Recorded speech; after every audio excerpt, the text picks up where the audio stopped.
So Dark Knight's Metal came out today, and I've spent my day in meetings, so I haven't had a chance to go pick it up yet, but I wanted to get something Batman-related out today, just because, hey, it was Batman Day the other day, as far as I know. Batman Harley Quinn came out, which I also haven't had a chance to see.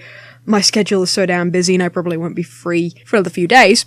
Deadlines and all. But I still wanted to talk about Batman. I mean, I will hopefully get to read the issue later on and maybe even watch Batman Harley Quinn tonight, so I might do something on it tomorrow. But it got me thinking, what is it that makes a good Batman story? And a lot of you are probably probably groaning at that sentence, because, well, Batman's always awesome, he's always got great stories, we love Batman. Yeah, I'm more of a Superman fan. I love Batman. I love The Long Halloween. That was a great story. The Cult. That was a really interesting read. I actually read that not long ago, despite it being on my shelf for several years. Death in the Family and Death of the Family. I know they're written at 2 separate times. I really strangely enjoy. I don't know why. I just do. And then there's the Batman Black and White stuff. I adore that. The Batman Black and White series is fantastic. There's, in the first volume that's, collected, the last story is actually by Kazushiro Otomo, who wrote Akira, who I have a lot of respect for in that matter. He did a great job on that, and I was pleasantly surprised. But there's another great story in there about, I think it was written by Paul Dini.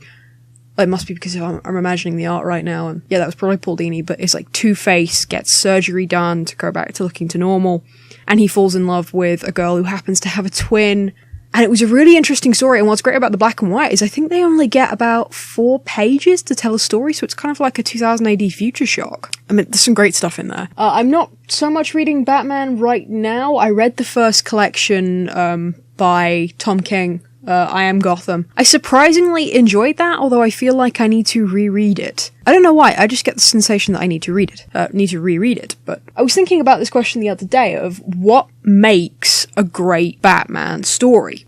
And when it comes to the movies, I always say, oh, we need to see Batman being more of a detective, because I'm kind of getting bored of Batman movies, as much as hypocritical as that statement probably sounds, and terrible to some people. I know, how dare I have that opinion. But I was thinking about it, and I was thinking of all these great stories we laud. For example, Batman the Killing Joke and The Dark Knight Returns. Those are always the 2 stories everyone talks about that are great. And they came out roughly the same time. I think there's a few years gap between them. I know Alan Moore's story came first. There's a lot of noise outside.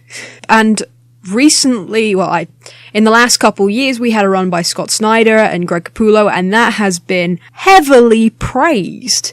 He did some great work there, I'll admit, but the more I thought about it, what is it that definitely makes a great Batman story? At his heart, Batman is a detective. He first appeared in Detective Comics, and we still have Detective Comics now, but being a detective is not the defining thing we think of when we say, oh, Batman's so cool. We think about his rogues gallery and all of his gadgets, so then does a great villain make a great Batman story? Well, no, because there's a great Scott Snyder, 3-page story with 2 kids talking about heroes in the night, and that is phenomenal, and that doesn't even feature Batman or any of his rogues gallery straight away. And there's tons of other examples.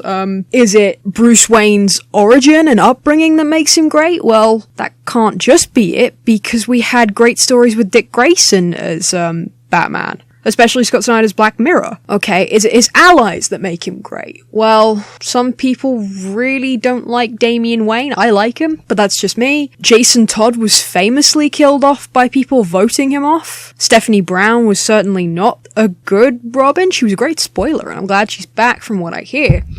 And the more I thought it through, there is no one defining thing that makes Batman stories great. It's just our love of Batman. I was thinking this through, why is Batman more popular than Superman? And as a Superman fan, this question always kind of bugs me, because if someone says, oh, they love Batman, that's, oh, cool. When I say I love Superman, I'm asked to justify my decision over and over again, and this is probably just because, I'm surrounded by, not so much, comic book fans, but comic fans who love the films and the franchises. So when I point to Superman comics that are great, they went, yeah, but he's not so great in the current films. It's like, yeah, that's because the current films aren't that great. And then I try and point to the Christopher Reeve stuff and they say, oh, it's a bit cheesy. I went, yeah, but it still kind of holds up. It's great. But my theory on why we laud Batman stories is because Batman may be the biggest wish fulfillment character in existence. When we look at Superman or Wonder Woman or Martian Manhunter or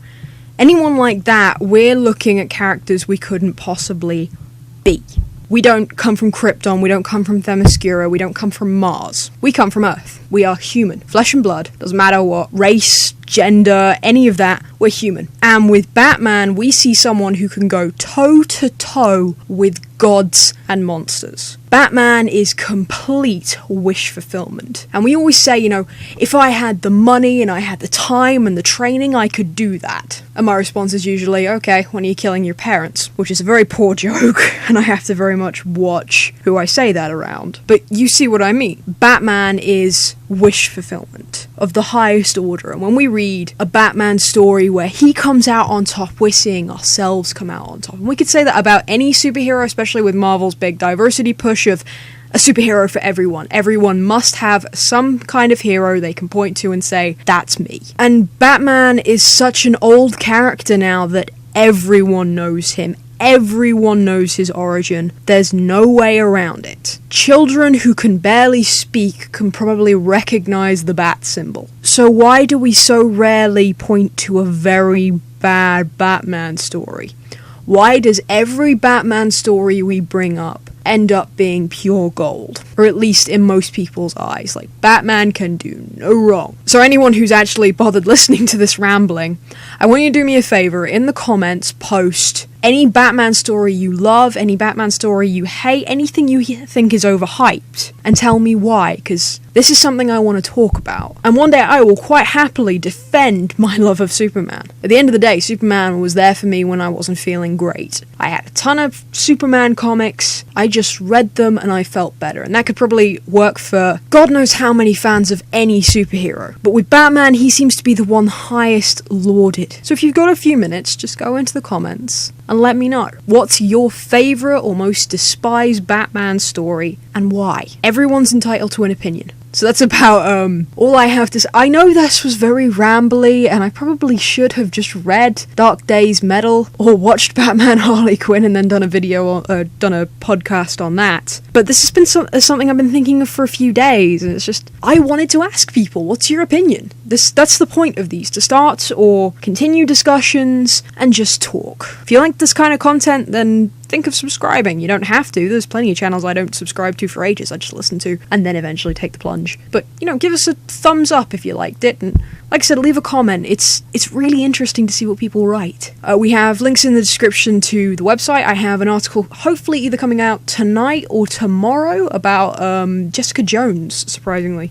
I got 2 articles being written right now, one of which is going to take me a little bit longer because I had to double check my math because I'm an idiot. Till next time.